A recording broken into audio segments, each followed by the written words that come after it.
Now, just shy of the age of our democracy, the United Democratic Movement is headed for 27 years of existence.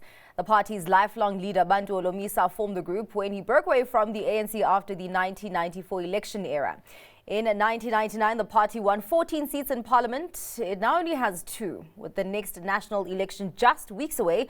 What does the UDM have to offer? General Bantu Holomisa joins us now. Thank you so much for your time, General. Now, the UDM is one of the oldest parties under democratic South Africa. There is a lot of gravitas that has been put on this election in 2024. How is the UDM responding to that?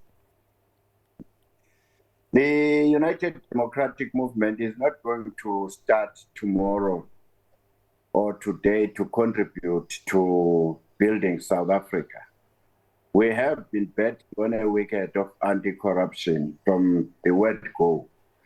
And if people are aware or will remember, we have been having a lot of successes on that score, exposing corruption, whether it's in the Department of Education, the SITAs, the NSFAS, you name it. We also chased away the chairperson of the IEC then. And we also won a number of cases in court as well as in parliament. In particular, the floor crossing legislation is no longer in our statute books, which we campaigned against it. And also we won in parliament the issue of secret ballot.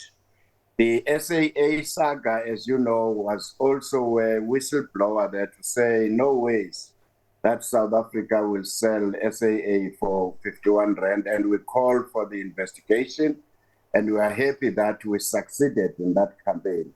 Again, we don't have a speaker today as we speak because it's the United Democratic Movement which has been saying no.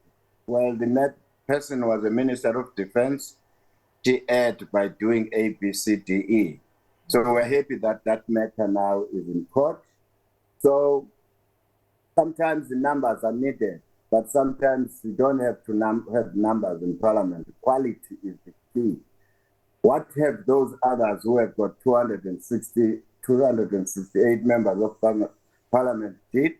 Instead, they protected the culprits who have looted the state resources. So you can't compare us with some of these parties. Yeah, no, I do hear your point there that sometimes the contribution to society does actually not translate to the numbers that you see, for example, in terms of the seats in parliament. Of course, where we have seen a steady decline. Are there maybe any blind spots, General, that you have missed in the past that has led to the decline in the numbers, particularly representation in parliament, and maybe where you're seeing opportunity for growth in this election?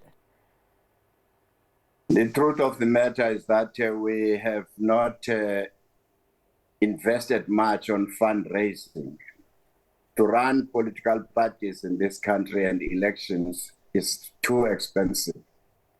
Also, by lack of having resources, we couldn't spread our wings to various areas. But I'm happy with the product we have produced, especially at university as well as technical colleges. So those people some of them are now councillors. Remember also that when the floor crossing was introduced in this country, we were hit hard. We lost both human resources as well as financial resources. But that's a thing of the past. Going to future, we think that the South Africans will reward us for the sterling job we've done without getting big finances from the bigger institutions. And also our manifesto is clear.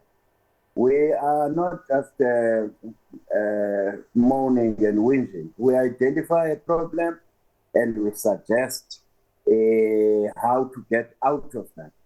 So that manifesto of the UDM we launched last month in March, yes, I think people will agree with us that it's one of the best manifestos. But and it's easy to implement it. General, I know that one of the biggest problems in South Africa are, the challenges that the youth faces at this point. And of course, it is the biggest voter demographic in South Africa, which a lot of new parties are trying to capture. How are you speaking to the needs of the youth during this crucial time?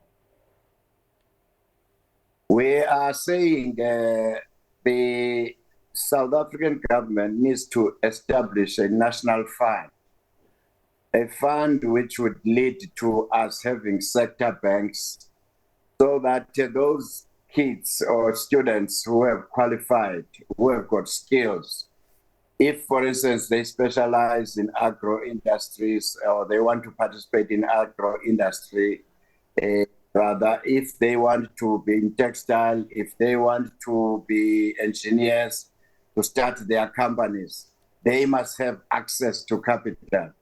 That's the bottom line. We must do the same thing as the Afrikaners did when they took over power in 1948. They were poor like us, but the state intervened to empower them. So, unfortunately, you have a government which has even gone to the extent of looting the pensions monies in this country under the guise of black economic empowerment by using the PIC funds, which house the pensions monies for the civil servants. So they have been defocused completely, the ANC government. So we need to be sober and say, we cannot continue to ask 57 million black South Africans to queue for jobs which are managed or which are managed by 3 million population white South Africans. Those companies are exhausted now. We need to invest in our youth. All right. Well, thank you so much for your time. Unfortunately, we are out of time, General, but thank you so much for, just laying it out for us, the contribution that the UDM has made to the society of South Africa, but also the areas that you are focusing on, particularly as we head to the 2024 general election. That was UDM leader Bantu Holomisa.